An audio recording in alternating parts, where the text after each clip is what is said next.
స్వామివారి పాదాలు ప్రణమిల్లుతూ, చిన్నతనంలో మీకు మల్ల యుద్ధం అంటే ప్రీతి అని విన్నాను. అక్కడి నుంచి మీరు కవిగా, మహాకవిగా, వక్తగా, ఆచార్యుడిగా, యోగిగా, ధ్యాన యోగిగా, జ్ఞానయోగిగా, మహాతపోనిధిగా మీరు పరిణామం చెందించింది. మీ పరిణామ వికాసాన్ని గురించి చెప్పరు? నారాయణం నమస్కృత్య శంకరంచ జగద్గురు ఉత్తాళమఠ యోగీశం మమ స్వామిరమాశ్రయే. జగన్నాథుడైన నారాయణులకు, జగద్గురు అయిన శంకరులకు, ఉత్తాళ సిద్ధేశ్వరీ పీఠ వ్యవస్థాపకులైన మమ స్వామికి అంజలి ఘటిస్తున్నాను. రామకృష్ణ గారు, మీరు అడిగినటువంటి ప్రశ్న పరిణామక్రమం మీరే చెప్పారు. ఆ పరిణామక్రమంలో చిన్న మలుపులు ఏమిటి అని అంటే, మాకు కొన్ని తరాల నుండి కూడా మా ప్రపితామహులు కవులు, పండితులు. మా ముత్తాత రామకవి గారు కొప్పరపు సోదర కవులకు ఆయన గురువు. ఆయన సోదర కవులైతే ఆయన గురించి చెప్పారు.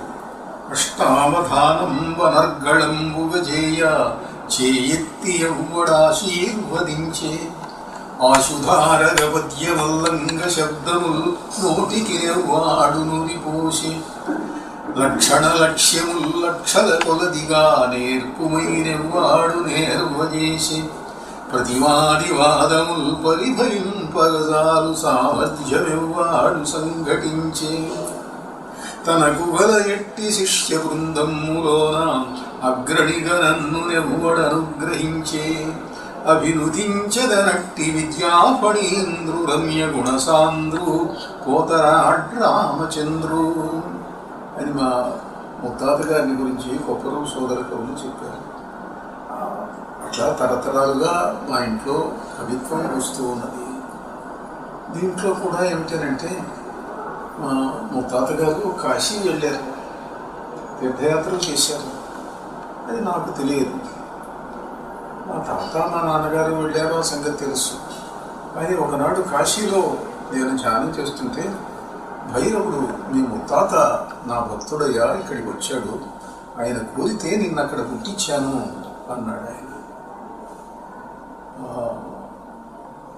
నెయ్యము మీద కాశీపురి నీవు వసించితి వంచు భైరవుండయ్యన తెలిపెనున్న భవదుజ్వల విద్యల గూర్చి మున్ను తాతయ్యలు చెప్పినారు. కడుధన్యుడనైతిని పోతరాసురామయ్య కవీంద్రచంద్ర భవదన్వయమందుదయం పునుందుటన్ అని చెప్పి, దీనికి ముందు ఉన్నటువంటి పూర్వజన్మలో జరిగినటువంటి సంఘటన. ఇలా ఆయన కోరిక మీద ఈ వంశంలో పుట్టవలసిందిగా భైరవుడు ఆజ్ఞాపించాడు. దానివల్ల ఆ వంశంలో ఉండటం వల్ల కవిత్వం సహజంగా లభించింది. అది చిన్నతనంలో నుంచే రావటం. నా మొట్టమొదటి అవధానానికి కొప్పరం సోదర కవులలో ఒకరు, నేను కొప్పరం అవధానం చేస్తే ఆయన అధ్యక్షత వహించటం జరిగింది. అలా కొప్పరపు సోదర కవి ఆయన అంటాడు, నేను అవధానం చేస్తే, అయ్యను మించినావు కవితాంబురుహాసనుడైన ఎట్టి తాతయ్యను మించినావు మహితాశు కవీంద్రుని నన్ను గుచిరామయ్యను మించినావని జనావళి నిన్ను నుతించ. ప్రపంచమంతా ఇవాళ జనులంతా నీ అవధానాన్ని చూసి నృతిస్తున్నారు. ఆ తీయని వేల్పు జోదు ఇక తీర్చుద నీకు జయాయున్నతుల్. కొప్పరపు సోదర కవులలో మూడవ వ్యక్తి ఆయన అలా చెప్పడం. ఆ పరిణామ క్రమంలో కాస్త వయస్సు యవ్వనంలోకి ప్రవేశించిన తరువాత అవధానాలతో పాటుగా ఈ మల్ల యుద్ధ రంగానికి సంబంధించినటువంటి అది కూడా ప్రవేశించింది. మూచర్ల శ్రీహర్రావు గారని ఆయన రెజ్లింగ్ ఫెడరేషన్ ఆఫ్ ఇండియాకు వైస్ ప్రెసిడెంట్గా ఉండేవారు. ఆయన తాలింఖానాలో మేము చాలామంది కుస్తీ నేర్చుకున్నాం, వెయిట్ లిఫ్టింగ్, బాక్సింగ్ అన్నీ కూడా. నేను ఇండియన్ ఒలింపిక్స్లో రెస్లింగ్లో అఫీషియల్గా ఉండేవాడిని. అలా జరిగినటువంటి ఆ కార్యక్రమాలు శరీరం మనస్సు రెండూ కూడా సమానంగా బలంగా ఉండవచ్చును అని అనిపించింది. సాధనలో క్రమశిక్షణ పెట్టారు, పరమేశ్వరి పెట్టించింది. తర్వాత మిగతాది యోగ మార్గం, తపో మార్గం, ఆ మార్గంలో ప్రవేశించడం జరిగింది. మీరు అవధానం అన్నారు. నేను ఆకాశవాణి కేంద్రంలో చాలా ఏళ్ళు పనిచేశాను. విజయవాడలో చెప్పుకుంటుంటే విన్నాను నేను పెద్దల నోట. ప్రసాదరాయ కులపతి గారి అవధానాన్ని మొట్టమొదటి ప్రత్యక్ష ప్రసారం చేసింది ఆకాశవాణి విజయవాడ కేంద్రం 1960వ సంవత్సరంలో అని విన్నాను నేను. రజనీకాంతరావు గారు వాళ్ళు చెప్పుకుంటూ ఉంటే మీ గురించి చాలాసార్లు మాట్లాడుకున్న సందర్భాలలో అసలు అవధానాన్ని రేడియోలో ప్రసారం చేసింది ప్రసాదరాయ కులపతి గారితో మొదలైంది. తర్వాత దేవులపల్లి కృష్ణశాస్త్రి గారు హైదరాబాద్లో. అక్కడ మా యూనివర్సిటీలో మా ప్రొఫెసర్ గారు పిల్లలు లక్ష్మీకాంతం గారు రేడియోలో ఉన్నప్పుడు ఆయన చేయించాడు. మా యూనివర్సిటీలో నాకు ఎంఏకు పిహెచ్డికి ఆయనే ప్రొఫెసర్. ఆయన విజయవాడలో ఉండేటప్పుడు ఆయన అవధానం చేయించారు మొదటిసారిగా. ఏ రంగాలలో ఏ గురువులు మిమ్మల్ని ఉద్దీపన చేశారు, మిమ్మల్ని ఇంతటి మహానుభావుని చేసి మాకు అందించారు? మహానుభావులను మాటకేమి కానీ మహనీయులైనటువంటి గురువుల యొక్క కృప దేనికైనా ఆధారం. సాహిత్య రంగంలో లక్ష్మీకాంతం గారిని గురించి చెప్తాను. అట్లనే మిన్నికంటి గురునాథ్ శర్మ గారిని గొప్ప పండితులు. ఆయన భాగవతంలో ఏకాదశ ద్వాదశ స్కంధాలు పోతన గారు రాయినవి ఆయన రాశారు. ఆయన మొట్టమొదటి చిన్నప్పటి నుంచి నాకు గురువు సాహిత్యంలో. నాకు మొట్టమొదటి కవిత్వం నేర్పిన వాడు మా తాతగారు. తాతగారి దగ్గర నుంచి వచ్చింది. ఇట్లా సాహిత్య రంగంలో రకరకాలైనటువంటి అనుగ్రహాన్ని ఇచ్చారు. ఇక మొల్ల రంగాన్ని గురించి చెప్పాను. అట్లనే యోగ శాస్త్రం, మంత్రశాస్త్రం వీటికి వచ్చేటట్లయితే ఎక్కువ భాగం దేవతానుగ్రహం వల్ల దేవతలు స్వప్న దర్శనాలు వాళ్ళంతటి వాళ్ళు ఇచ్చి ఎక్కువ మంత్రోపదేశాలు చేసినది, ధ్యానంలో చెప్పినవి. అయితే కొన్ని విద్యలు మాత్రం కొందరి దగ్గర నేర్చుకోవడం జరిగింది. కర్నూలు జిల్లాలో పసుమాముల సుబ్బరాయ శాస్త్రి గారికి ఉండేవారు. ఆయన గొప్ప నాగ విద్యా ప్రవీణులు, దత్తాత్రేయ మంత్రోపాసకులు.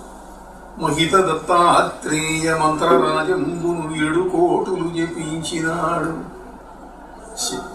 శివ సహస్ర ఘటాభిషేక శోషిత వారి పృథుశక్తి మొదలరప్పించినాడు. మార్గ నిర్గత మదోన్మద చోర నిజయంబు స్థిర శక్తి స్తంభింపజేసినాడు. ఇట్లా అనేక సిద్ధులు శక్తులు ఉన్నటువంటి ఆ వ్యక్తి. ఎవరైనా ఆ ప్రాంతంలో పాము ధరిస్తే సుబ్బరాయుడు గారి దగ్గరికి వెళ్తున్నాము అని నమస్కారం చేసుకొని మొత్తం మీద వేసుకొని ఆ కడిచిన వాడిని తీసుకెళ్తే ఆయన దగ్గరికి వెళ్తే ఇంక మళ్ళీ వేరే ఏమి లేదు. వెంటనే ఆ వ్యక్తి లేచి వచ్చి ఇద్దరికి వచ్చేసాడు. ఆయన నాగ విద్యలు ఆయన నాకు ఉపదేశించారు. అట్లా మరికొన్ని కూడా. ఇది కాక ప్రధానంగా నన్ను ప్రభావితం చేసినవి రాధాదేవి యొక్క విద్య, రాధాకృష్ణుల యొక్క అనుగ్రహం. దానికి రాధికా ప్రసాద్ మహారాజ్ అనే బృందావన యోగి 103 సంవత్సరాలు జీవించారు మొన్నటి దాకా. ఆయన రాధాదేవిని ఆవాహనం చేసి ఒక శరీరంలోకి చేస్తే రాధాదేవి స్వయంగా తన మంత్రాన్ని ఉపదేశించింది. అలా ఆ తర్వాత రాధాదేవి దాంట్లో మరికొన్ని మార్పులు చేసి నాకు ధ్యానంలో మరొక మంత్రాన్ని ఇచ్చింది. ఈ విధంగా సిద్ధులైనటువంటి గురువులు, మహనీయులైనటువంటి వాళ్ళ యొక్క అనుగ్రహం. రాధాదేవి ప్రధానంగా నాకు ఇష్టదేవత. అందుకే ఆమె గురించి గ్రంథాలు కూడా రాశాను నేను. బృందావన భాగవతం, బృందావన యోగులు, ఇట్లా రాయటం జరిగింది. విశేషించి తర్వాత నన్ను ప్రభావితం చేసినటువంటిది కాళీ కాలభైరవుడు. 600 సంవత్సరాల క్రింద నేను పూజించినటువంటి కాళీదేవి, నా కోసం హిమాలయాలలో అవతరించినటువంటి కాళీ. విగ్రహ రూపంలో ఆమె ఒకరోజు ఆకాశ మార్గంలో దిగి వచ్చింది. మా వాళ్ళందరూ చూస్తూ ఉండగా కంటకులైన శాస్త్రముల గర్వము కర్వము చేయ అల్లము కంటి గృహంబు నుండి అజకల్పిత లోకము ఎన్నో దాటి నా ఇంటికి వచ్చి హోమ గృహము ఎర్రని నవ్వుల నింపి కుండపున్మంటల మధ్య నిల్చు అతి మానుషకే కాళీ కరాడి కొల్చెదన్ అని ఆ కాళీదేవిని ఉపాసించటం, ఆ విగ్రహాన్ని ప్రతిష్ఠించడం జరిగింది. ఆ దేవత ఇవాళ కాశీ వెళ్ళారు. ఆయన అనుగ్రహం వల్ల, కాళీ రాధా దేవతల యొక్క అనుగ్రహం వల్ల ఎన్నో వేల సంవత్సరాల పూర్వజన్మ స్మృతులు లభించినాయి. జంతువులందు ఎందు నర జన్మము దుర్లభము, అందుకూడ జన్మాంతర సంస్మృతులు కలుగుడద్భుతము, అందును దేవి నిత్యము చెంతన నిలిచి కాచుట విశేషము, దీనికి మూలమౌలలాడంతపకాంత కాళిక కటాక్ష విలాసమును ఆశ్రయించదన్. మామూలుగా ప్రతి మానవుడికి ఎన్నో వందల వేల పూర్వజన్మలు ఉన్నాయి. అవన్నీ గుర్తుకు రావటం జరగదు. కానీ ఆ దేవతల యొక్క అనుగ్రహం వల్ల, కాళీ కాలభైరవుల అనుగ్రహం వల్ల చాలా గుర్తు చేశారు. వాళ్ళు వచ్చేట్లు గుర్తు చేశారు. అన్నీ ఆయన అన్నీ కొన్ని వేలు ఉంటాయి కాబట్టి కొన్ని గుర్తు చేశారు. మీకు మీతో చాలా కాలం పనిచేసినటువంటి ఆచార్యులు, మీకు సన్నిహితులు, దగ్గరి మిత్రుడు ముళ్ళమూడి వెంకటేశ్వరరావు గారిని నేను కూడా 4-5 సందర్భాల్లో కలుసుకోవడం జరిగింది. ఆయన అన్న మాటలు యథార్థంగా చెప్పారు. కులపతి అసాక్షుడయ్యా. ఈ లోకంలో చాలామంది కవులు ఉండొచ్చు, చాలామంది పండితులు ఉండొచ్చు, చాలామంది యోగులు ఉండొచ్చు, సన్యాసులు ఉండొచ్చు. అంతటి మహాతపో సంపన్నుడు మాత్రం నేను లోకంలో చూడలేదయ్యా. అసాక్షుడయ్యా మా కులపతి అన్నారు. బాగా స్నేహితుడతను, నాకు క్లాస్మేట్. వారు అలా సంబోధించి మాట్లాడినప్పుడే నేను ఆయన కళ్ళు ఆర్ద్రం అవుతాను చూశాను. నేను కులపతి అని పిలవటంలో ఆయన చూపించినటువంటి ఆప్యాయత చూశాను. నేను అంతటి తపశక్తి ఎలా సత్యమైంది మీకు? అన్ని లక్షల జపం ఎలా చేశారు? అన్ని కోట్ల జపం ఎలా చేశారు? మనం చెయ్యటంతా 5 లక్షల కోట్లు చెయ్యవచ్చు. పట్టుదల ఓపిక ఉండేటట్లయితే చేయవచ్చు. మొట్టమొదటి ఉదాహరణకు గణపతి మంత్రం ప్రారంభించాను. 3 నెలల్లో 30 లక్షలు చేశాను. కాళీ మంత్రం, భైరవ మంత్రం, రాధా మంత్రం 1 కోటి చేశాను. వజ్రవైరోచిని 1 కోటి చేశాను. ఇంకా కొన్ని కోట్లు, లక్షలు, అనేక మంత్రాలు, లక్షల కోట్లు చేయటం జరిగింది. చెయ్యటము అని అంటే కేవలం మన సంకల్పం, మన పట్టుదల ఉంటే చాలదు. మన సంకల్పానికి దేవత అనుగ్రహించాలి. అప్పుడే అది సాధ్యమవుతుంది. లేకపోతే ఏవో ఆటంకాలు వస్తాయి. ఏదో పని వస్తుంది, ఆటంకం వస్తుంది. కాకుండా అనుకున్నది అయ్యేటట్టుగా చేసే శక్తి సిద్ధగురువులకు, దేవతలకు ఉంటుంది. ఉదాహరణకు నేను రాధామంత్రం చేశాను, 1 కోటి చేశాను. ఉదాహరణకు చిన్న చిన్న అనుభవాలు వస్తూ ఉండేవి, దర్శనాలు వస్తూ ఉండేవి. మంత్రం జపించు వేళల నిశామధ్యంబునన్నాదు వృత్తంత్రులు మీటి మనోజ్ఞము మురళినాదంబున్ ప్రసాదించి దుస్తంత్రంబుల్ హరింప నిల్పెనడి భద్రం రక్షగా ఆ జగద్యంత్రోచ్చాలికనాశ్రయించదను బృందారణ్య గోపాలికన్. ఒకరోజు మా గురువు గారి ఆశ్రమంలో ధ్యానం చేస్తున్నాం. రాత్రి పూట ఉన్నట్లుండి దివ్యమైనటువంటి వేణునాదం వినిపిస్తున్నది. నా మనస్సు దివ్య భూమికలలోకి వెళుతున్నది. అక్కడ రాధాకృష్ణుడు దర్శనమిస్తున్నారు. కాసేపు అయిన తర్వాత కన్ను తెరిచాను. పక్కన ధ్యానం చేస్తున్న వాళ్ళని అడిగాను, మీకు ఏమైనా అనుభూతి కలిగిందా? ఏమైనా మీరు విన్నారు? ఏం లేదు, మామూలుగా ఏదో జపం చేసుకుంటున్నాను. గురువు గారిని అడిగాను. ఆయన అన్నారు, పరమేశ్వరి రాధాదేవి దివ్య భూమికలోకి మనస్సును తీసుకెళ్ళింది, అందువల్ల అనుభూతి వచ్చింది. ఆ దేవి భద్ర అన్న పేరు కలిగినటువంటి ఒక దేవత, దుర్గా సఖిని నీకు జీవితమంతా రక్షగా ఉండేటట్లు నియమించింది. నిలిపెనటే భద్రం రక్షగా. ఆ దేవత యొక్క అనుగ్రహం ఎప్పుడూ నీతో ఉంటుందట అన్నారు. అలా దేవతల యొక్క అనుగ్రహం ఉంటే ఒక చిన్న ఇది చెప్తాను. అనుభవాలు ఉన్నాయి, వస్తున్నాయి, బాగానే ఉంది. కానీ పరిపూర్ణంగా నిత్యము సాన్నిహిత్యము పిలిచినప్పుడు వచ్చే స్థితి రావాలి అంటే, ఒకరోజు ఒక సిద్ధయోగి కనిపించాడు. నువ్వు బృందావనం రా, ఆ స్థితి ఇక్కడ తపస్సు చేస్తే చాలదు, క్షేత్రశక్తి వేరు, మహాక్షేత్రం బృందావనం రాధాదేవి, అక్కడొచ్చి 12 రోజులు చెయ్యి, నువ్వు కోరింది లభిస్తుంది అన్న. అలా బృందావనం వెళ్ళటం, అనుగ్రహాలు రావటం అనేకం ఉన్నాయి. ఏదన్నా సరే నేను ఒకసారి అన్నాను, సాధన మాదెంత, మాదు జపములెంత, తపములెంత, మా హోమములెంత, మాదు మంత్రముల శక్తి ఎంత, నీవే చేయింపవలయు, నీవే సిద్ధులీయవలయు, సిద్ధించిన దాకా తరువు చెడకుండా చూడవలయు. సిద్ధి కలిగిన దాకా ఈ శరీరం దెబ్బతినకుండా చూడు, శిథిలం కాకుండా చూడు. అలా మీకు ఈ దైవం పట్ల నమ్మకం, మంత్రం పట్ల విశ్వాసం, ఇవన్నీ మీకు చిన్నతనం నుంచి ఏర్పడ్డాయా? చిన్నతనం నుంచి పెరుగుతూ వచ్చింది. అనుభవాలు కలిగితే పెరుగుతూ వస్తాయి. ఏ మానవుడికైనా సరే ఎట్లా ఉంటుందనంటే, దేవుడు ఉన్నాడా, దేవతలు ఉన్నారా, పుస్తకాలు చదువుతాం, పెద్దలు చెబుతారు, గుళ్ళకు వెళ్తాము, నమస్కారాలు చేస్తాం.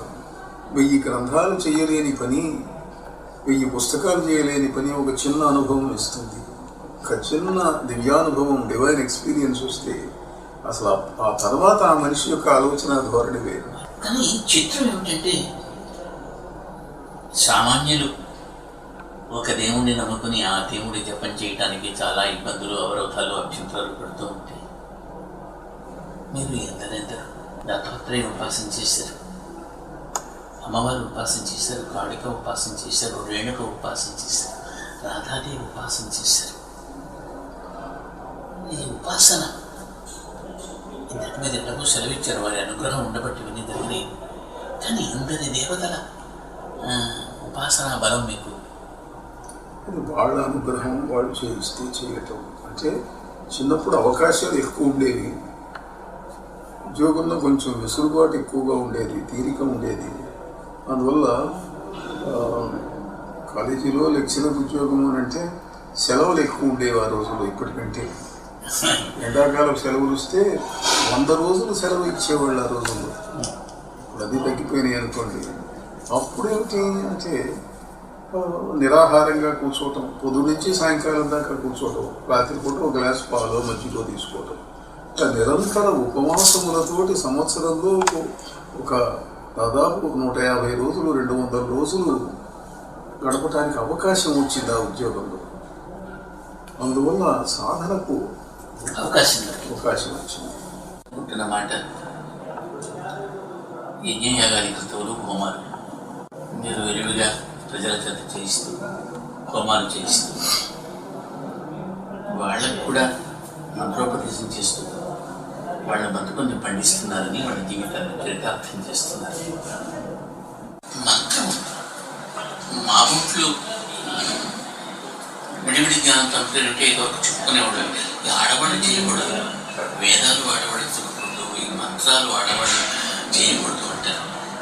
మీరు ఆ తేడాలు లేవు, మీరు అందరికీ మంత్రోపదేశం చేస్తున్నారు. అది ఎవరైనా చేసుకోవచ్చండి? ఎవరైనా చేయొచ్చు అనడానికి మన పురాణాలే ఉదాహరణ. అగస్త్యుని భార్య లోపాముద్ర ఆమె శ్రీ విద్య చేసింది, ఆది విద్యకు ఆమె అధికారిని. అమ్మవారి విద్యలు చెప్పిన వాళ్ళు వశిన్యాది వాగ్దేవతలు, సహస్రనామాలు చెప్పినటువంటి వాళ్ళు, అలా మంత్ర శాస్త్రంలో ఉపదేశం ఇచ్చినటువంటి వాళ్ళు, సాధనలు చేసినటువంటి వాళ్ళు, మహాశక్తి కలిగిన వాళ్ళు, ఆది కాలం నుంచి ఉన్నది వాళ్ళు, కొత్త కాదు. వశిష్ఠుని భార్య అరుంధతి మహాతపస్సు చేసింది. ఇట్లా అనేకులు అతి కఠోరమైన తపస్సు చేసిన స్త్రీలు ఉన్నారు. మంత్రోపదేశాలు ఇచ్చిన వాళ్ళు ఉన్నారు, తీసుకున్న వాళ్ళు ఉన్నారు, దివ్యశక్తులు సాధించినటువంటి వాళ్ళు ఉన్నారు.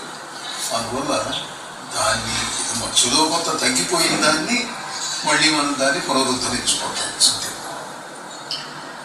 అదే ఆడవాళ్ళు హోమాలు చేయకూడదు అది కూడా చెబుతుంటారు. హోమాలు అనేది దీంట్లో ఏంటంటే ప్రధానంగా ఒకటి వేద మంత్రములతో హోమం చేయటం అని అంటే ఉపనయనమైనటువంటి వాడికి హక్కు ఉంటుంది. కానీ తంత్ర గ్రంథాలు అత్యంత ప్రధానమైనటువంటి మేరుతంత్రం, శారదా తిలక తంత్రం, ఈ గ్రంథాలలో ఆగమ శాస్త్రాలను బట్టి అన్ని కులాల వాళ్ళు హోమం చేయడానికి కావలసినటువంటి ప్రక్రియను చెప్పారు. ప్రత్యేకంగా చెప్పింది అందరూ చేయొచ్చు, స్త్రీలు పురుషులు ఏ కులం వాళ్ళైనా సరే హోమాలు ఈ పద్ధతిలో చేయవచ్చు అని చేస్తున్నారు, మంత్రోపదేశం చేస్తున్నారు. జీవితంలో ఎదురయ్యే లౌకిక సమస్యని మంత్ర సాధనతో అధిగమించవచ్చు కదా? తప్పకుండా. ఎందుకంటే ప్రతి వ్యక్తి పూర్వజన్మలో చేసినటువంటి పాప పుణ్యములను ఇక్కడ అనుభవిస్తాడు. ఇక్కడ చేసినటువంటి పాప పుణ్యాలు ఈ జన్మలో అనుభవానికి రావు, అవి వచ్చే జన్మలో కానీ అనుభవిస్తారు. చాలామంది సందేహం ఎట్లా ఉంటుందంటే, మేము చాలా మంచివాళ్ళమండి, ఎవరికి అపకారం చేయలేదండి, కానీ మాకు ఈ ఇబ్బందులు వచ్చినాయండి, మమ్మల్ని ఇట్లా ఫలానా వాడు ఇబ్బంది పెడుతున్నారండి, మా పుణ్యం మా పాపం ఏమేమి చేశామండి, మేమేమీ చేయలేదండి, భగవంతుడు ఏం చేస్తున్నాడండి అంటారు. చాలా సహజంగా వచ్చేటువంటి ప్రశ్న అంటే దానికి సమాధానం, ఇప్పుడు మీరు ఎంత మంచి వాళ్ళైనా కావచ్చు, కానీ మీరు పూర్వజన్మలో చేసిన పాపాన్ని ఇప్పుడు అనుభవిస్తున్నారు. అది అనుభవించక తప్పదు. అవశ్యం అనుభోక్తవ్యం కృతం కర్మ శుభాశుభం. శుభాశుభమైనటువంటి పూర్వజన్మలో చేసిన కర్మ అనుభవించి తీరవలసినదే. మరి అనుభవించి తీరేటట్టయితే ఇంక ఈ మంత్రాలు హోమాలు జపాలు దేనికి? పరిష్కారం కోసమే కదా. అంటే తచ్చాంతిరౌషధైర్దానైర్ జప హోమ సురార్చనై. ప్రతి రూలుకు కూడాను ఎగ్జామ్షన్ పాతకం, జపం చేస్తే పాపం పోతుంది కనుక పూర్వజన్మలో చేసిన పాపం జపం చేస్తే పోతుంది అని శాస్త్రం చెప్తున్నది. కనుక జపం చేయండి, హోమాలు చేయండి. వాళ్ళ జపం కంటే హోమం చాలా శక్తివంతమైంది. ఎందువల్ల అంటే ఒక యంత్రంలో కంటే విగ్రహంలో కంటే అగ్నిలోకి దేవతలు తొందరగా వస్తారు. అది వాళ్ళ సహజ శరీరం, తేజస్సు, అగ్ని వచ్చి మనం ఇచ్చినటువంటి ఆహుతులు స్వీకరిస్తూ ఉంటారు, సత్య ఫలితాన్ని ఇస్తారు, వెంటనే ఫలితాన్ని ఇస్తారు. అందుకే జపం చేసి హోమాలు చేయండి. కొంత జపం చేస్తే హోమం చేస్తే హక్కు వస్తుంది, ఆ హక్కును వినియోగించుకోండి, హోమాలు చేయండి. ఏ వస్తువులతో హోమం చేస్తే మంత్రం ఒకటే, కానీ వస్తువులు మారిస్తే ఫలితాలు మారుతూ ఉంటాయి. ఆయుర్వేదంలో కూడా మందుకు అనుపానం మారిస్తే ఫలితం మారుతూ ఉంటుంది. అట్లనే మంత్రశాస్త్రంలో కూడా ఈ మంత్రం ఉన్నది. మీరేదో ఓ కాళీ మంత్రం చేశారు, ఓ గణపతి మంత్రం చేశారు, ఇంకో ఈ వస్తువులతో హోమం చేయండి. నువ్వులతో, నువ్వుల నూనెతో, అటుకులతో, బెల్లంతో, ఇట్లాంటి వాటితో చేయండి. ఏదో వశీకరణం కార్యసిద్ధి అవుతుంది. ఏదైనా తీవ్ర విద్య, తీవ్ర ఫలితాలు కావాలి, మహావ్యాధి వచ్చింది, కష్టాలు వచ్చినాయి, తీవ్ర ద్రవ్యాలతో చేయండి. ఆవాలు, ఉప్పు మొదలైనటువంటి వాటితోటి హోమాలు చేయండి. ఆ వస్తువుల శక్తి దేవత స్వీకరించి దాన్ని కొన్ని రెట్లు చేసి మనకు ఫలితాన్ని ఇస్తూ ఉంటుంది.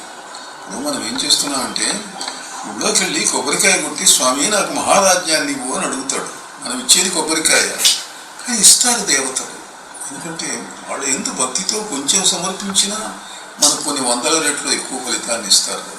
అట్లనే జపహోమముల చేత ఏదైనా ఏ కష్టాన్నైనా ఏ బాధనైనా పోగొట్టుకోవచ్చు.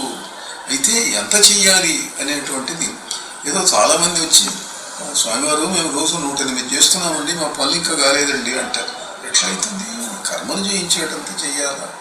కార్య గౌరవ రాఘవాత్ అన్నది మంత్రశాస్త్రం. మీకు పెద్ద పని అయితే ఎక్కువ సాధన చేయాలి, చిన్న పని అయితే తొందరగా అవుతుంది. దాన్ని బట్టి తపస్సు, జపము, హోమము ఇవి నిర్ణయించుకోవాలి.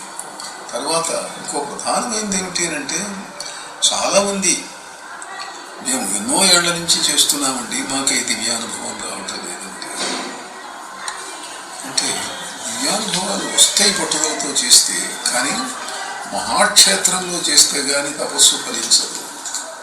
మీరు పురాణాలు చదివారు, వాంగ్మయం తెలుసు. ఎక్కడైనా సరే ఆయన కాశీకి వెళ్ళి తపస్సు చేసి సిద్ధుడైనాడు, ఈయన హిమాలయాలకు వెళ్ళి సిద్ధుడైనాడు, ఆయన శ్రీశైలంలో తపస్సు చేసి సిద్ధుడైనాడు అని ఉంది. కానీ ఇంట్లో కూర్చొని సిద్ధుడయ్యాను అని ఎవరి గురించి అయినా ఉంది. కనుక ఇంటి యొక్క శక్తి చాలదు, దేవాలయం యొక్క శక్తి ఎక్కువ, దానికంటే మహాక్షేత్రం యొక్క శక్తి ఎక్కువ. కనుక దివ్యక్షేత్రాలకు వెళ్ళి తపస్సు చేయాలి, చేస్తే అప్పుడు మంత్రం తొందరగా ఫలిస్తుంది. ప్రశాంత దేవతలు మీరు చాలా సందర్భాల్లో చెప్పారు. తర్వాత తీవ్ర దేవతలు చాలామంది భయపడుతూ ఉంటారు కాళికా అమ్మవారిని అర్చించడానికి, లేకపోతే కానీ ప్రముఖంగా కాళీ ప్రత్యంగిర ప్రాధాన్యం, కాళీ ప్రాధాన్యం. మీరు కూడా మిగతా అమ్మని పూజించినట్టే వీళ్ళని కూడా సామాన్య గృహస్థులు పూజించుకోవడం చేయొచ్చు. చాలామంది తప్పకుండా చేయవచ్చు. అయితే దీంట్లో ఎలా ఉంటుందనంటే సాత్విక, రాజస, తామస విద్యలు ఉన్నాయి. సాత్విక విద్యలు చేస్తే ఏ ఇబ్బంది ఉండదు, నెమ్మదిగా ప్రశాంతంగా పురోగమనం జరుగుతుంది ఆధ్యాత్మిక రంగంలో. రాజస, తామస విద్యలు కొంచెం దూకుడుగా వెళితే తొందరగా ఫలితాలు ఇస్తాయి. వచ్చేటప్పుడు ఏం చెప్పారంటే, మీరు ఏ విద్య చేస్తే ఆ విద్యలో ఉండేటువంటి దేవత యొక్క లక్షణాలు మీకు వస్తాయి. అంటే ఒక మహాక్రోధ దేవతను చేస్తే ఆ తీవ్ర లక్షణాలు నీకు కూడా వస్తాయి. తీవ్ర లక్షణాలు వస్తే ఎట్లా అంటే, తెలుగులో సామెత ఉంది, ప్రచింగిర చేసేవాడి పంచనం ఉండకూడదు, శరవసాండం చేసేవాడి చింతనం ఉండకూడదు. వాడికి ఏదైనా కోపం వచ్చి అన్నాడనంటే వెంటనే జరుగుతుంది. వాడు అనను కూడా అక్కర్లేదు. ఆ దేవతలు ఏం చేస్తారంటే వీడికి చెప్పకుండా కూడా శత్రువులను శిక్షిస్తారు. దేవత లక్షణం అట్లాంటిది. అయితే దానికి మార్గం ఏం చెప్పారంటే, తీవ్ర విద్యలు చేసేటువంటి ప్రతి వ్యక్తి కూడాను గాయత్రీ మంత్రాన్ని చేయండి. కొంత భాగం దశాంశం, ఇప్పుడు మీరు 1,00,000 జపం చేస్తే 10వ వంతు గాయత్రి చేయండి. కానీ గాయత్రి కాకపోతే సాత్విక విద్యను ఏదైనా చేస్తూ ఉండండి. ఓ పంచాక్షరి, ఓ లలితాదేవి, ఓ రాధాదేవి, కృష్ణ మంత్రం, ఇలాంటి శాంత విద్యలు ఉన్నాయి. అతీవ సౌమ్యం లలితేతి శబ్దం ప్రచండ చండీతి పదంచ భీమం. పరమ సౌమ్య సుందర దేవత లలితాదేవి. అలాంటి విద్యలు చేస్తే వాళ్ళ ఆ మంత్రంలో నుంచి పుట్టేటువంటి శక్తి, వైబ్రేషన్స్, ఈ తీవ్రత నీ మీద ప్రభావం చూపించకుండా ఉంటుంది. కానీ ఆ తీవ్ర దేవత పనులు చేస్తుంది, నీ మీద ఎక్కువ ప్రభావం ఉండదు. అంటే నీ గుణం మారదు, పని మాత్రం సక్రమంగా జరుగుతుంది. అందువల్ల తీవ్ర దేవతలు చేసే వ్యక్తులు కొన్ని ప్రికాషన్స్ తీసుకోవాలి. ప్రత్యంగిరా దేవతని ఆరాధించిన వాళ్ళు చాలామంది ఉన్నారు కదా, మీరు మీ ప్రసంగాల్లో విన్నాను నేను. ఇప్పుడు ఇటీవల కాలంలో శివచిదానంద భారతీ స్వామి వారు, మీరు ఈ ప్రత్యంగిర ఆలయాలు ప్రత్యంగిర అమ్మవారి గురించి చెప్తారా? తప్పకుండా. ప్రత్యంగిర ఒకనాడు ఉత్తర దేశంలో హిమాలయాలలో ఋషులకు దర్శనమిచ్చినటువంటి దేవత. అంగిరసుడు దర్శించాడు ఆ దేవతను మొట్టమొదట. యథా త్వాంగిరస పూర్వే భృగవశ్చాపశేధిరే అత్రయశ్చ వశిష్ఠాశ్చ తథైవ త్వాపశేధిమా. ఆత్రేయ వంశం వాళ్ళు, అత్రి వంశం వాళ్ళు, భృగు వంశం వాళ్ళు అందరూ కూడా అనీయులైనటువంటి వ్యక్తులందరూ కూడా ఆంగిరసులు, వీళ్ళందరూ కూడాను ఆ దేవతను ఉపాసించినటువంటి వాళ్ళే. కానీ కొంతకాలం తర్వాత మనకు వేద కథలలో అయితే కనిపిస్తుంది, అంగిరసుడు అవసరమైతే రాక్షసులను జయించలేక ఇంద్రుడు ప్రార్థిస్తే ప్రయోగాలు చేసి చంపేవాడు ప్రత్యంగిరను ప్రయోగించి. తర్వాత తమిళనాడులో వెళ్ళి అక్కడ బాగా ప్రచారంలోకి వచ్చింది కొంతకాలం. తమిళనాడులో అయ్యావరం, అక్కడ మహాప్రత్యంగిరాలయం ఉన్నది. అక్కడ 200-300 మంది బ్రాహ్మణులను బట్టి మిరపకాయలతో హోమం చేయిస్తే తమిళనాడులో ఒక వ్యక్తి ముఖ్యమంత్రి కావడం జరిగింది అని అక్కడ ప్రచారం. అందువల్ల అక్కడ ప్రత్యంగిర ఆలయాలు విపరీతంగా పెరిగిపోయినాయి తమిళనాడులో. ఇవాళ కూడా ఎట్లా ఉంటుందనంటే, మంగళవారం మధ్యాహ్నం ప్రత్యంగిర పూజ జరుగుతుంది, 100 మంది వస్తారు. అమావాస్య నాడు ప్రత్యంగిర హోమం జరుగుతుంది, చెప్పటానికి లేదు, అసంఖ్యాకులుగా వస్తారు ప్రతి చోట. మా గుర్తాళంలో శివచిదానంద భారతీ స్వామి వారు పాతాళ ప్రత్యంగిరిని పెట్టారు, భూగృహంలో పెట్టారు. అక్కడ పూజ జరిగితే ఆలయం నిండిపోతుంది. అమావాస్య నాడు వస్తే అసలు పట్టదు దేవాలయం, అంత విపరీతంగా వస్తారు. మామూలుగా మనం ఇన్వైట్ చేస్తే కానీ రాని విఐపీలు కూడా కామ్గా వచ్చి కూర్చొని హోమంలో పాల్గొని పెడుతుంటారు. అక్కడ అంత శక్తి కలిగిన దేవతగా ప్రజలకు విశ్వాసం ప్రత్యంగిర అని అంటే. నేను పీఠాధిపత్యం స్వీకరించిన తర్వాత చాలా చోట్ల ప్రత్యంగిర మందిరాలు స్థాపించడం జరిగింది. గుంటూరులో, విజయవాడలో, విశాఖపట్నంలో, హైదరాబాద్లో ఎన్నో చోట్ల ప్రత్యంగిరాలయాలు స్థాపించారు. జనం బాగా భక్తితో ఉంటారు, ప్రత్యంగిర హోమాలు చేయించుకుంటూ ఉంటారు. ఈ ప్రత్యంగిర మంత్రాన్ని కూడా మీరు ఉపదేశిస్తారు? అన్నిటితో పాటు అది ఉంటుంది. ఎట్లా ఉంటుందనంటే, ఇక్కడ ఒకసారి ప్రత్యంగిర హోమం చేయించాము ఎవరికో, చేస్తే అయిపోయింది. ఇక్కడ వచ్చి కూర్చుంటే ఆ దేవత చెప్తుంది, పెద్ద పని అడిగి హోమం చేయించారు, నాకు ఇచ్చినటువంటి ఆహారం సరిపోలేదు, నాకు గారెలు చేయించి పెట్టు అన్నది దేవత. పెడితే వెంటనే ఒక 300-400 గారెలు చేయించి నైవేద్యం పెట్టి కొన్ని ఆహుతులు వేసి చేస్తే ఆ పని అయింది. అంటే ఒక్కోసారి దేవతలు వాళ్ళకి కావలసింది చెబుతుంటారు కూడా అనుకోండి. అంటే మనకి ఏర్పడిన కాంటాక్ట్ని బట్టి, దేవతలతో ఉన్నటువంటి విశేషాన్ని బట్టి ఉంటుంది.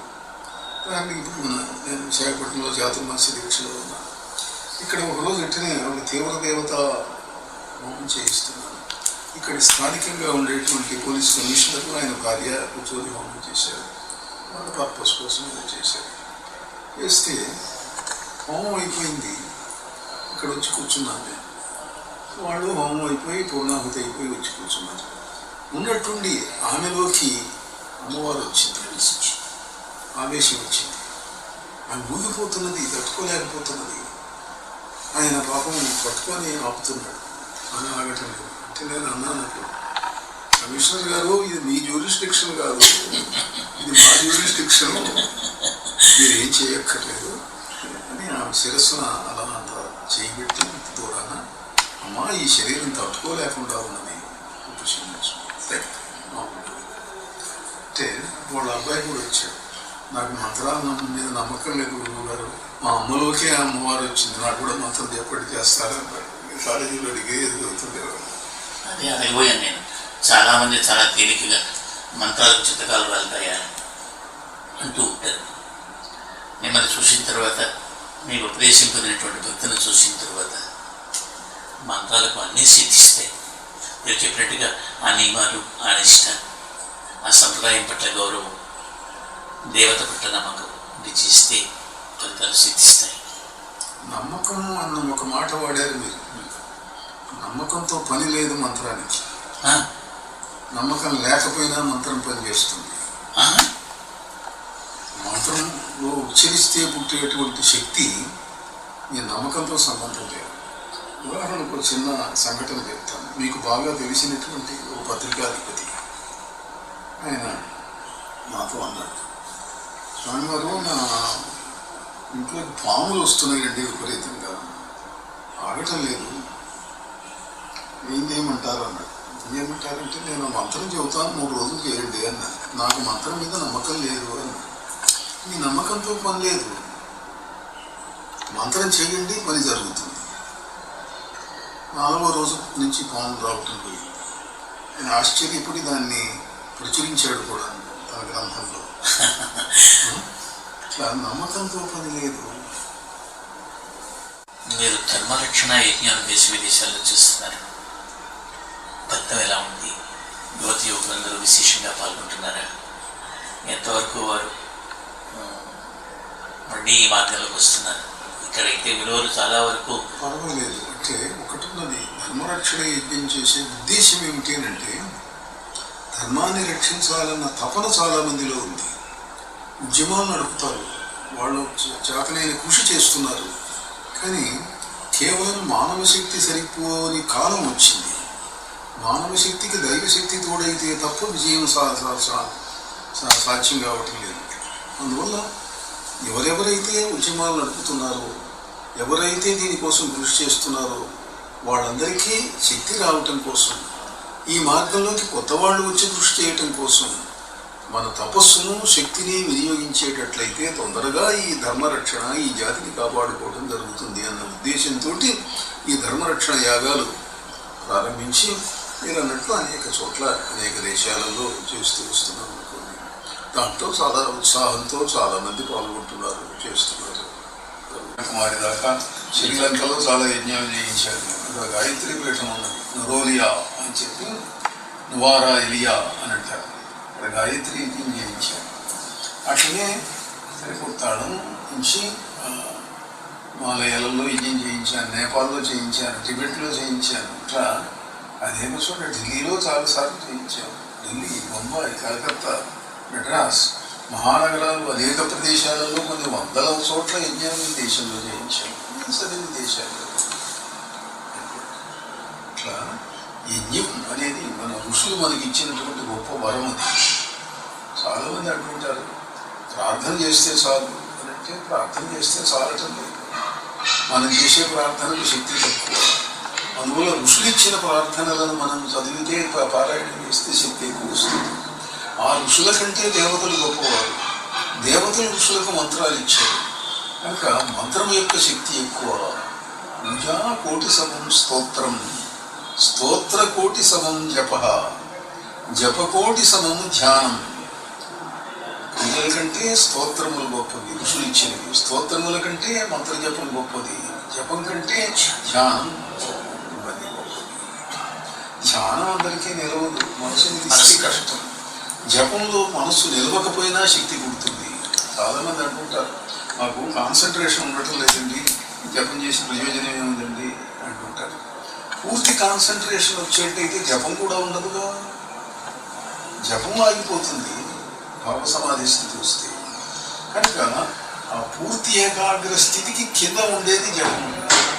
జపంలో గొప్పతనం ఏమిటి అంటే శబ్దంలో నుంచి శక్తి పుడుతుంది, ధ్యానంలో నిశ్శబ్దంలో నుంచి శక్తి పుడుతుంది. నిశ్శబ్దంలో నుంచి శక్తి పుట్టించడం కష్టం అందరికీ. శబ్దంలో నుంచి శక్తి పుడుతుంది. మీరు జపం చేస్తే దానంతటిది ఆ శబ్దంలో నుంచి శక్తి పుడుతుంది. ఎందువల్ల శబ్దం వినా నైవ కదాపి తేజ, తేజో వినా నైవ కదాపి శబ్ద. శబ్దం తేజస్సు రెండు అవినాభావ సంబంధం కలిగేది. ప్రతి శబ్దానికి ఒక కాంతి ఉన్నది. కొన్ని వేల లక్షల సార్లు చేయగా ఆ శబ్దంలో ఏ కాంతి ఉన్నదో కనిపిస్తుంది. ఉదాహరణకు ఐం అని ఉన్నదనుకోండి, తెల్లగా ఉంటుంది, శ్వేతవర్ణమైన తేజస్సు దాంట్లో నుంచి పుడుతుంది. క్లీన్ నీలవర్ణంతో ఉంటుంది. ఓ హ్రీం అన్నారనుకోండి, పసుపచ్చ రంగు వస్తుంది దాంట్లో నుంచి. రమ్ అన్నారనుకోండి, అగ్నివర్ణం వస్తుంది. ఇట్లా ప్రతి శబ్దానికి తేజస్సు ఉన్నది. మీరు చూడగలిగిన స్థితి వచ్చినా రాకపోయినా పుట్టేది మాత్రం మానవు. అందువల్ల మీరు మంత్రం ఉచ్చరించగానే దాంట్లో నుంచి అదృశ్య విద్యుత్ తరంగాలు, కాంతి తరంగాలు పడతాయి. అవి దేవతలు మీ దగ్గరికి తీసుకొస్తాయి. మాకు జపం మీద నమ్మకం లేదు అంటుంటారు. ధ్యానం ఎంతసేపు చేస్తారు? రోజు కాసేపు చేస్తారు. మిగిలిన సమయం మంత్రం అయితే ఎప్పుడు చేయొచ్చు. మీరు నడుస్తూ చేయొచ్చు, ప్రయాణం చేస్తూ చేయొచ్చు. పానీయంబులు త్రాగుచున్, గుడుచుచున్, భాషించుచున్, ఆసలీలా నిద్రాదులు చేయుచున్, తిరుగుచున్, లక్షింపుచున్. ప్రహ్లాదులు నిరంతరం నారాయణ స్మరణం చేసేవారు. ఇది మంత్రం అయితే ఎప్పుడూ చేయొచ్చు. మీ గురించి మేము గొప్పగా చెప్పుకునేది మాటని మంత్రంగా ప్రయోగిస్తారని. అంతేకాదు, నేను చాలాసార్లు మిమ్మల్ని మనసులో స్మరించుకున్నప్పుడు, నేను మాట్లాడుతున్నప్పుడు ఒడ్డు దగ్గర పెట్టుకుని మాట్లాడాలి అనుకోగానే స్మరణకు వచ్చేవారిలో మీరు ప్రథమం. ఎన్నిసార్లు మీ కవిత్వం విన్నాను, ఎన్నిసార్లు మీ ప్రసంగాలు విన్నాను. అక్షర జగత్తు యావత్తు గురురఘువులకు సొత్తు అని చెప్పినవారు మీరు. పాటకి కాదు మాటకి కూడా ఊగు తూగు ఉంటుందని చెప్పారు మీరు మాకు. ఇందాక మీరు శబ్దం నుంచి కాంతి పుడుతుంది అంటే మీ నోటి వెంట వచ్చే ప్రతి మాట వెంట కూడా సౌందర్యం పుట్టింది. మీ అభిమానం అది లేదు. చాలా చాలా మాటని పొందికగా, మాటని సుందరంగా మీరు చెప్పినంతగా అంత అందంగా చెప్పటం మరెవరికి సాధ్యం కాదు.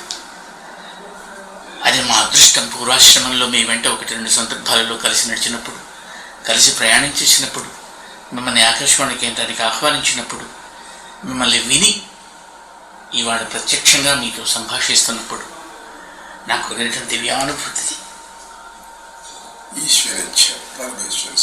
లలిత నడుస్తుంటే నడుస్తూ ఉంటుంది, కాలభైరవుడు నడుస్తూ ఉంటాడు. నాకు కాలభైరవుడు నువ్వు చెప్పరు. కాలభైరవుడు కాశీనగర రక్షకుడు. కాలభైరవుడితో అనుబంధం కూడా ఎట్లా ఉంటుందంటే, ఒకసారి దక్షిణ దేశంలో 500 సంవత్సరాల కింద ఒక వాగ్గేయకారుడు ఉండేవాడు. తెలుగువాడు కాదు, ఇంకో భాష. అని వేల పాటలు రాసి. ఒకరోజు నేను ధ్యానం చేస్తుంటే కంటి ముందు ఆయన కనిపించాడు, దివ్య శరీరంతో. మీరు నాకు ఉపకారం చేయాలన్నా. ఏమిటన్నా? నేను చేసిన పుణ్యం వల్ల వైకుంఠంలో ఉన్నాను. 450 సంవత్సరాల వరకు గడిచింది. ఇటీవల నేను కిందికి వచ్చాను, నెట్టివేయబడ్డాను కిందికి. ఏమిటన్నా? కాశీ నుండి విశ్వనాథుడు వచ్చాడు వైకుంఠనాథుని దర్శనం కోసం. నేను అక్కడ ఉండేవాడిని, పరివారంలో ఉండేవాడిని. చిన్న పొరపాటు చేశాను వారి విషయంలో. నువ్వు ఇక్కడ ఉండదగవు, కిందికి వెళ్ళు అన్నాడు. నేను క్షణంలో కింద ఉన్నాను. మళ్ళీ నేను నా వైకుంఠానికి వెళ్ళాలి. విశ్వనాథుడి కాళ్ళ మీద పడి ప్రార్థిద్దాము అని అనుకున్నాను. ఎప్పుడు వెళ్ళినా గంగా నది దాటనివ్వటం లేదు. ఎదురుగా భైరవుడు శూలం పట్టుకొని నిల్చుంటున్నాడు, నన్ను రానివ్వటం లేదు. మీరు నా తరఫున వెళ్ళి ప్రార్థించండి అన్నాడు. గొప్పవాడు, వదనీయుడు. ఇటీవల పక్కనున్న రాష్ట్రంలో ఆయన పంచశతి ఉత్సవాలు కూడా చేశారు. నాకు మాత్రం ఆయన వింటాడా? లేదు, మీరంటే ఆయనకు చాలా ఇష్టం, మీరు తప్పకుండా నాకు సహాయం చేయండి. అట్లా కాశీ వెళ్ళటం జరిగింది. భైరవుడు అనుగ్రహించాడు అనుకోండి. ఆయన కరుణా కటాక్షాల వల్ల ఎన్నో విశేషాలు, ఎన్నో అనుభవాలు ఆయన ప్రసాదించాడు. శివుడు పంచాక్షరి కూడా ఉపదేశించాడు మీకు, కాశీ విశ్వనాథుడు ఉపదేశించాడు. అలా భైరవుడి యొక్క అనుగ్రహం, జన్మాంతర బంధం ఇవన్నీ. నేను ఒకసారి అన్నాను, నేను స్వామి భైరవ, అప్సపు భక్తితో ఒక శతాబ్దము క్రిందట వచ్చి ఇచ్చటను ముచ్చటతోడ నీకడనే మోహన రాగము పాడినాడా, నన్నెచ్చటనో జనించుటకు ఎందుకు పంపితివి, అయిన నేనొచ్చితి గుర్తు వచ్చే ప్రభువా, గుర్తొచ్చిందయ్యా అని చెప్పన్నాను. అట్లా భైరవుడు అనేక జన్మాంతరముల నుండి ఉన్నటువంటి అనుబంధం వల్ల ఆయన అనుగ్రహిస్తూ ఉంటాడు. మా శిష్య యతి ఒక ఆయన అన్నాడు, కాశీలో హరిశ్చంద్ర ఘాట్లో కూర్చొని ఉన్నాం. గురువుగారు, నాకు మీరు భైరవ మంత్రం ఉపదేశించారు. ఏదో చేతైనంత చేశాను, కానీ నాకు సాక్షాత్కారం కలగలేదు. నా వల్ల కాదు, మా శక్తి చాలదు, మీరు అనుగ్రహించాలి అన్నాడు. నేనెంత వాడిని ఆయన ఇవ్వాలి అనుగ్రహం, నేను ఇచ్చేవాడిని కాదు. ఎందుకు అన్నాను, అనుకో అక్కడ శవం దహనం అవుతున్నది. భైరవుడు వచ్చి ఆ జీవుణ్ణి తీసుకెళ్తున్నాడు, విశ్వనాథునికి అప్పగిస్తాడు. చూడు కనిపిస్తున్నాడండి, అదృష్టవంతుడి అన్నాడు. అట్లనే ఇంకో కుర్రవాడు ఉన్నాడు. నేను 90 లక్షలకు పైగా భైరవ మంత్రం చేశాను గురువు గారు, నాకు ఒక్క అనుభూతి కూడా రాలేదు అన్నాడు.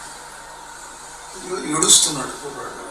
ఏమిటా అయితే ఆ రోజు రాత్రి భైరవుని అడిగారు, స్వామి ఏమిటి నేనంటే, వాడు అయోగ్యుడు, వాడు పూర్వజన్మలో బౌద్ధుడు, వాడి బౌద్ధ మతాన్ని ప్రచారం చేసుకుంటే మేమేమన్నా, కానీ నన్ను విశ్వనాథుణ్ణి తిట్టాడు, హిందూ దేవతలను దూషించాడు, అందుకని వాడికి శిక్ష విధించాను. నేను వాడిని కాశీ నుంచి వెళ్ళగొట్టాను, వాడికి వ్యాధి వచ్చింది, ఎక్కడో మరణించాడు.